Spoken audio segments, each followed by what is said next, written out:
Hi, my name is Dr. Carrizal-Dukes. I'm an assistant professor of practice for the Chicano Studies program at the University of Texas at El Paso.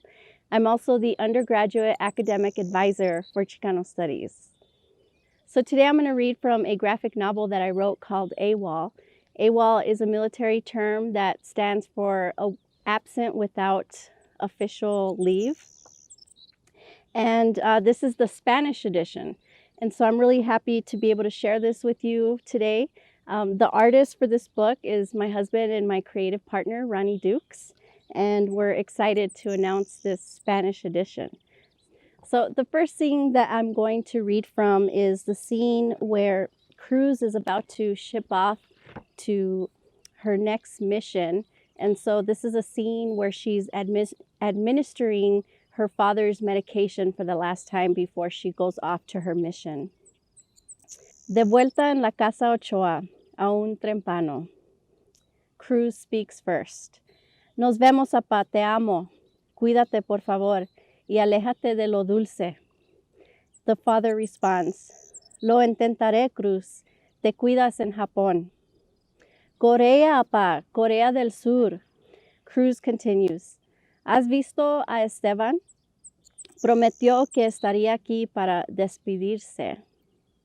The father responds, ¿Qué? ¿Esteban rompiendo una promesa? Prensa, o mejor aún, postéalo.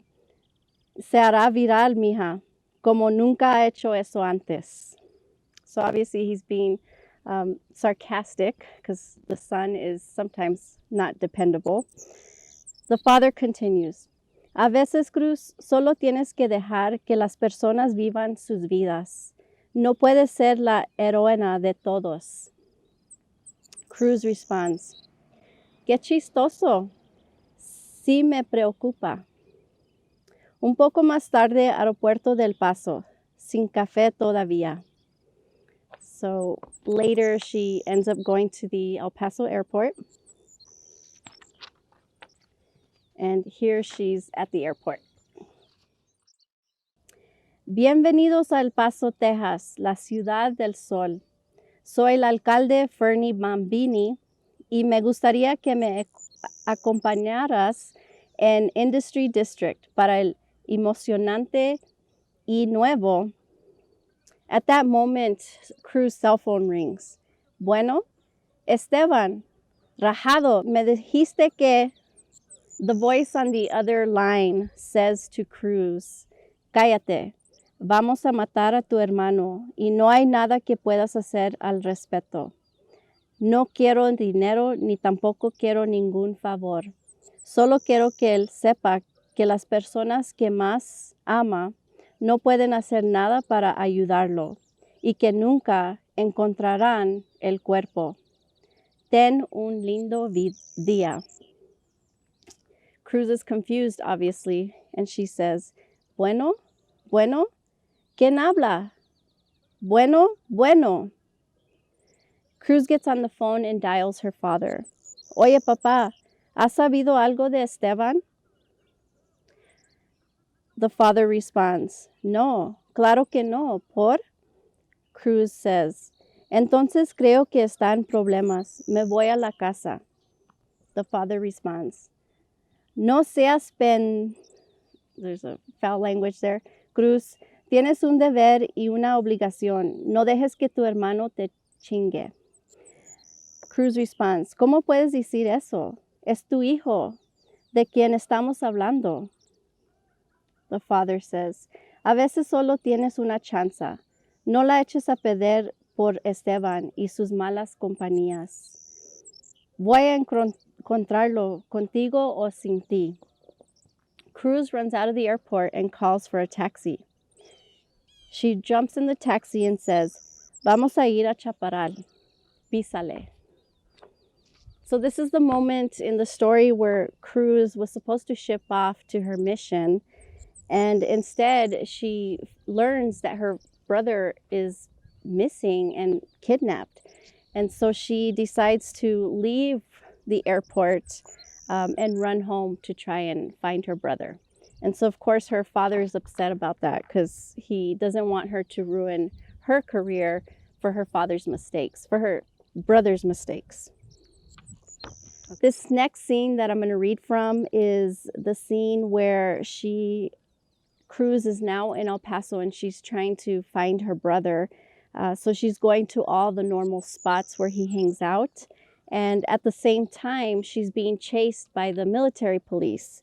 And so she's having to escape, trying to escape being arrested while also trying to find her brother.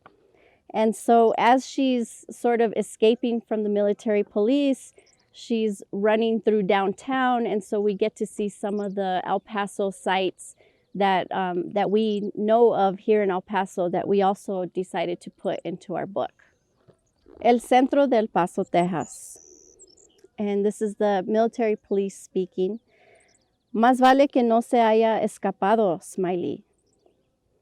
And now we cut to another frame, and this is Cruz thinking to herself, tal vez Lorenzo pueda ayudarme.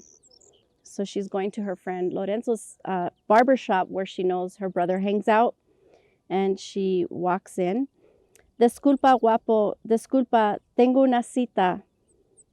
Hey, Renzo, necesito tu ayuda, compa. ¿Has visto a Esteban? So we can see her barbershop owner friend is here cutting hair, and Cruz walks into his business to ask if he's seen Esteban. Nah, Cruz, no lo he visto, pero Bless dijo que supuestamente iba a estar con la bola en veteranos. Hey, hay una luz azul reflejándose en los edificios. Asumo que es... And the client that's in the seat getting his haircut says, ¿Qué onda? He's kind of checking out Cruz.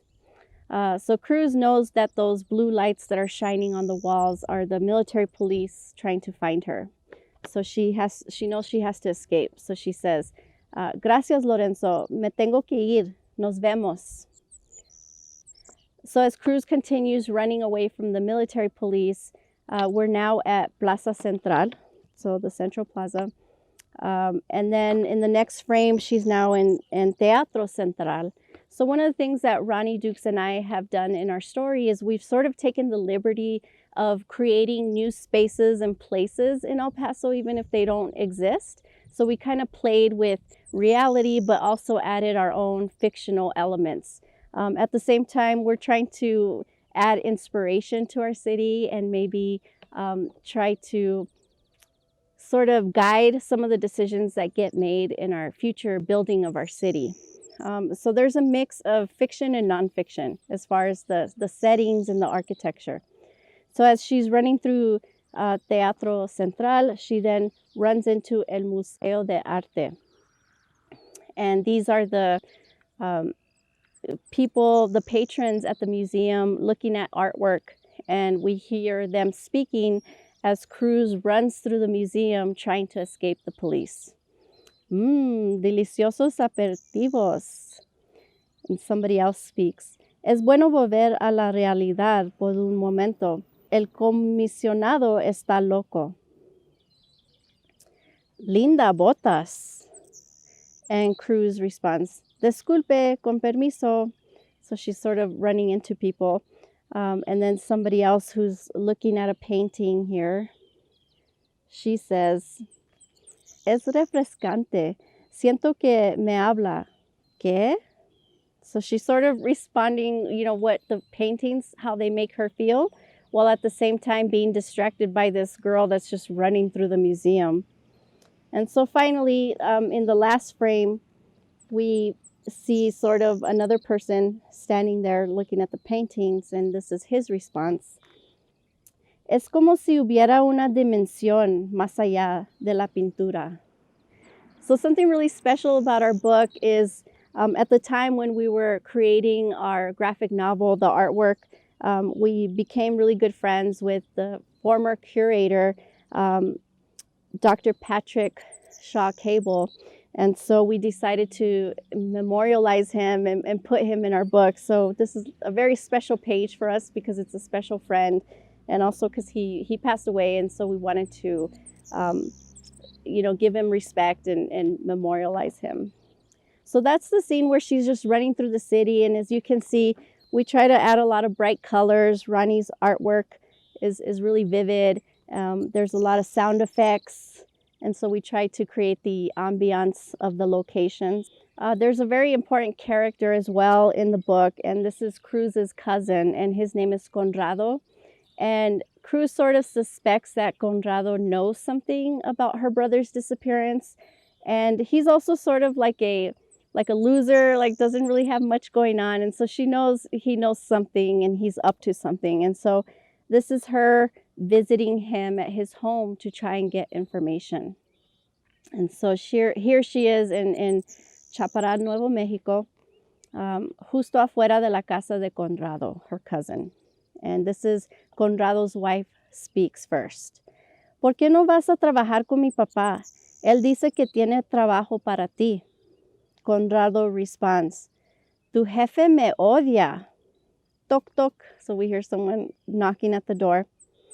Conrado gets up, he grabs his gun because he doesn't know who's coming at night knocking at his door. And so he gets up right away. Aléjate de la ventana, Evelyn. ¿Por qué? ¿Quién está allí? Solo hazlo, Evelyn. So he's trying to tell his wife to back away from the window. And so as you can see in this next scene, he walks out the door and Cruz immediately slams him onto the floor, and she's going to demand answers from her cousin.